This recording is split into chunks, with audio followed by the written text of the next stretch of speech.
Hello my sweet friends, I hope you are all doing well. It's Wednesday, so it's time for another tutorial. It's also the day before Thanksgiving, so if you celebrate, I hope you enjoy your holiday. When this video goes out, I'll bet you're up to your elbows cooking and cleaning to be ready for tomorrow, so shout out to my peeps for whenever you get to join me. I'm going to suggest that time between first and second dessert when you're over the football and the family drama. Just kidding, I love football, go Lions. Have a cozy drink, put your feet up, and let's scrap our scrap. I went through my Christmas stash last week and decided to merge my collections together. And I'm not talking about the new collections that are still linkable, but previously loved ones that are no longer available. Let me tell you, starting this process really hurt my heart, but once I got through that initial anxiety, I came up with a system to get better use out of those papers. When I took these handy plastic sleeves and I divided the papers into colors. On one side of the sleeve, there's the full-size pages. On the other, it's the pages that are about half or more.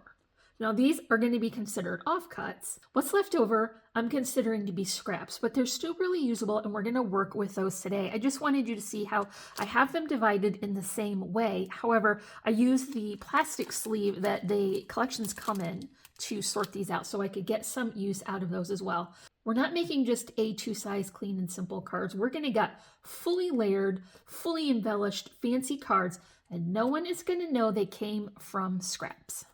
You all know how much I love to make cards and projects in non-traditional colors. So we're going to jump right in with a pink shabby chic inspired card.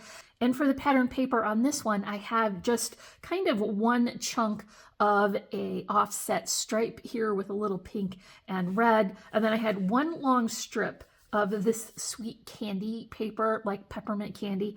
And so I need to cover the whole base of that with these pieces. So now what I've done is I've just added myself a layer of pink cardstock. I even cut the layering pattern out of the middle so I wouldn't get any waste out of that. And so I'm just going to adhere these. You see one of the candy patterns on top, one on the bottom, and I'll bridge that gap with my stripe. Now, these are pretty busy patterns, so I want to keep that separate so they don't look a little crazy. I put a layer of pink cardstock on the top and bottom. That will separate those layers. I've got those pattern papers layered onto the cardstock now, and you cannot tell me that this does not look like a full sheet of paper. That covers that whole area perfectly. Now I want to add some of those finishing details. So I do want to add a die cut doily in a crisp white just to neutralize a little bit of that background so we can add our other layer. So I did pick a fairly neutral pattern and cut that with a circular die along with a circle for that cardstock so that we can get that acting as a border. And I've also put spacers between those layers. So we're going to build some dimension here. And now for our focal image, isn't this the sweetest little mouse with a cookie and a postcard? I picked this up from the bits and pieces from the Baking Spirits Bright collection. I wound up getting that for my December daily, but I couldn't resist this sweet little mouse in her polka dot coat. And so I think that postcard says for Santa, and so that is really sweet. I'm going to finish off the focal image area here with just a sticker. This is from one of the 12 by 12 sticker sheets, and that's just going to go right there and act as our sentiment. So now I want to add some flowers. I've got these created with the offcuts from that cardstock. We don't want any of that paper to go to waste. So I have two here, and then I switched up my regular die cut foliage for some greenery that is very holiday inspired. I've still got my netting and loopy twine bows, and this creates a beautiful arrangement that's going to anchor the bottom corner of this card. And I've also included some beautiful trim. This is a coral rose mini check, and this comes from Really Reasonable Ribbon, and that really helps to fill in and bulk up that arrangement. So I'm going to add that with hot glue. I've got a couple of snowflake charms here. I'm going to just position these so they're kind of on top of and hanging over the side of that raised area. Dropped a little bit of hot glue there, and I'll just press my string into that so I know that it's going to fall exactly where I want it to be. Cut off the excess, tapping that with a button to hide the cut string. I'm going to finish this off with a couple of sequins here.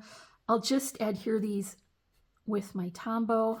I think it's a nice idea to finish the inside of the card with some paper that coordinates with the front, just to have a nicer finished look. So I would go ahead and do that, and then I would call this card done. So this is very sweet, shabby and chic inspired card with that sweet little mouse. For some of those papers I was considering to be scraps, I had a few pieces that were large enough to cut with a die, and so I picked 3 of these out of this nested set of rectangles. They have a stitched detail, and I decided I would stack those up on a base. Now, you all will remember this pattern in the background. We've used it several times, and there was just enough left for me to get a coverage over the base. So I'm going to start stacking up these patterns. Now, Ginny would typically want to have a cardstock border between all these layers, but for scraps, there is no rules. If you have something that makes you happy, then do that. That's the rule. Do the thing that makes you happy. And so I'm just going to layer up these patterns. So I did get 3 fairly busy patterns. However, I am alternating the color and the scale. So I think this will work well. I'm not sure that stitch detail shows up very well on the pattern paper, but I think it's just a nice little added something extra. So for the first layer, I did put that up on a spacer. So we're building our dimension. And now we're going to get into the next layer. And this is a stripe, and it is green, obviously.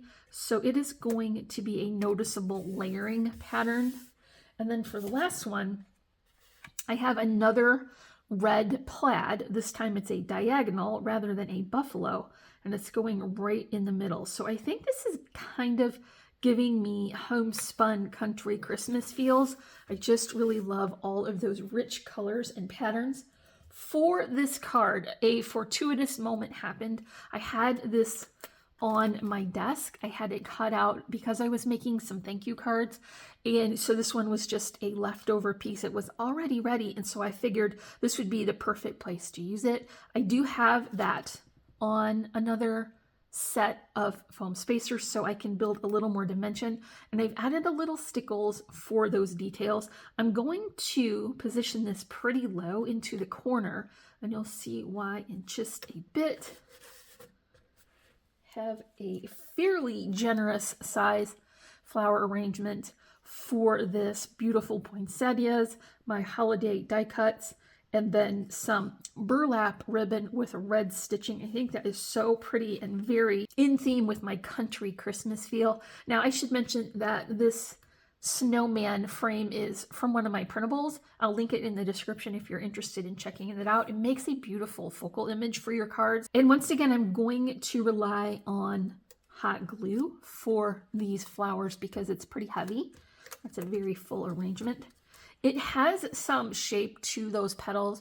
I just folded those. They're not shaped with a tool, so you can still fit this in a regular size envelope. It will require some additional shipping, but it will fit in a standard envelope. So one thing I forgot to add while I was working along are these little pine cones, and I wanted to kind of bury my string underneath those leaves. So I'm just gonna fold these back gently, and then we'll attach these underneath so that the leaves will hide my cut string. Okay, that looks cute there. I do want to add a sentiment. I just recently picked up this set from Maker's Movement, and it has quite a few holiday sentiments in here, actually quite a lot. I was surprised for the value that it was. And it also comes with a die to cut out a banner and then a scalloped edge, which is a little weird. Probably won't use that, but I do like that banner. And the words on here, the sentiment follows that curve, so that is very nice. Now, I do plan to overlap this raised image, so I did put my spacer on one side so that it would fall flat onto the surface. So let's put this here. That is a sweet little holiday greeting. And then, you know, I'm going to put some sequins on because I think that makes it just that much more festive. So let's put a couple here and then one down onto that pattern paper. Still using my Tombow to attach these.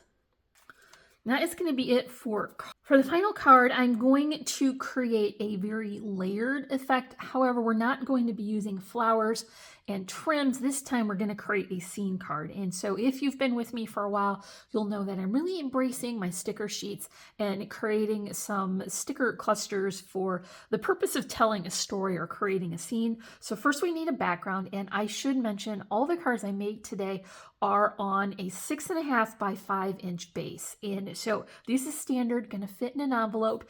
And so these will be perfectly full size cards. Now I got into the green sleeve and found some of this beautiful holly with that red berry. And I love it. I don't have a piece big enough though. I do believe that it is enough of a pattern that I can blend these two and it will not be noticeable. Some of it will be covered, a lot of it will be covered with the frame that we're going to add.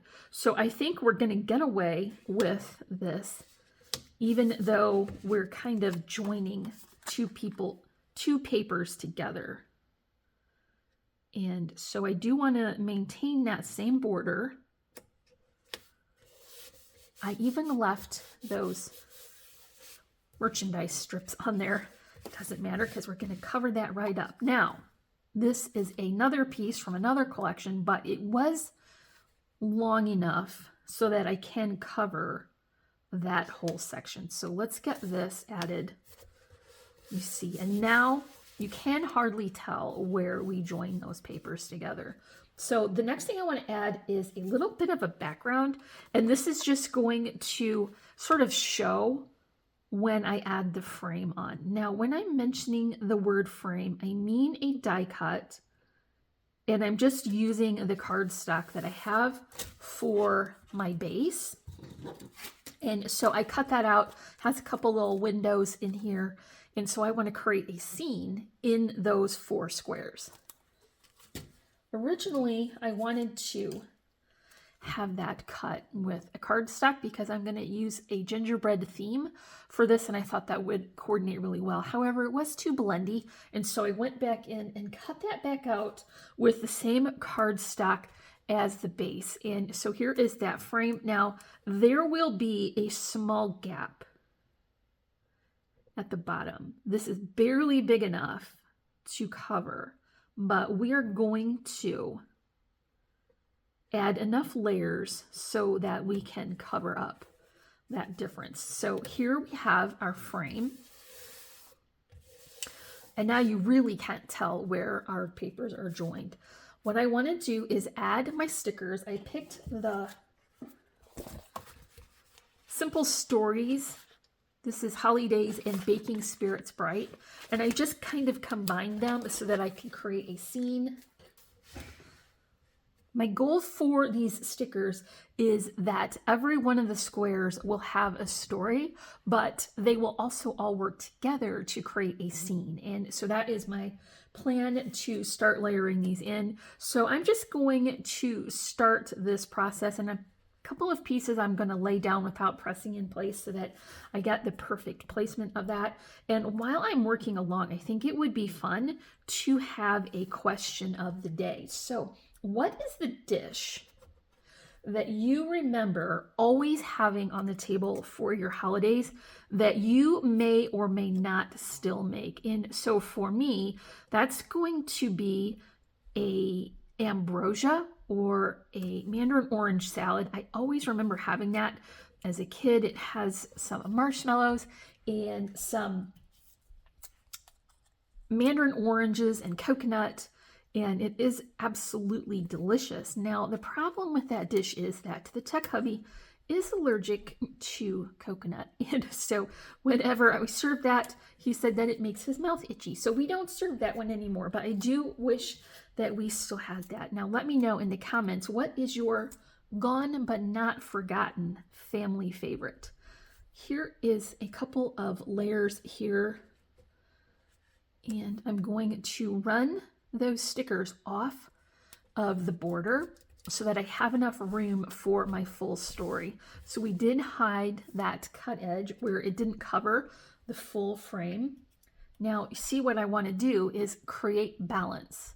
Remember, this is all going to show together. So I want to have my focal images kind of in this, but not creating too much detail in one side or the other.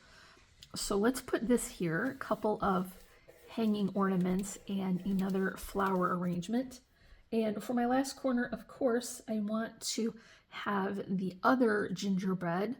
And so I'll put that star here on top. I'm just putting these in threes, so that way it kind of balances a little better as well.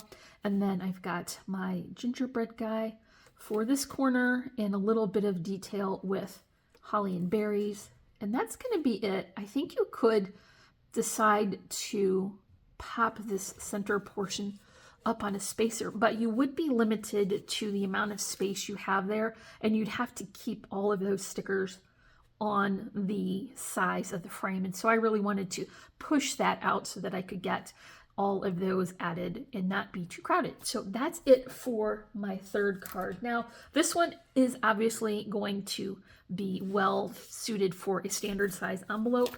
These will fit as well, but they will require a little bit of extra postage. That's going to be it for today. I hope that you enjoyed this process video and that you enjoy your holiday as well. Let me know in the comments. Give me a big thumbs up for this tutorial. And as always, I'm wishing you a happy and productive day. And I thank you so much for watching. Bye.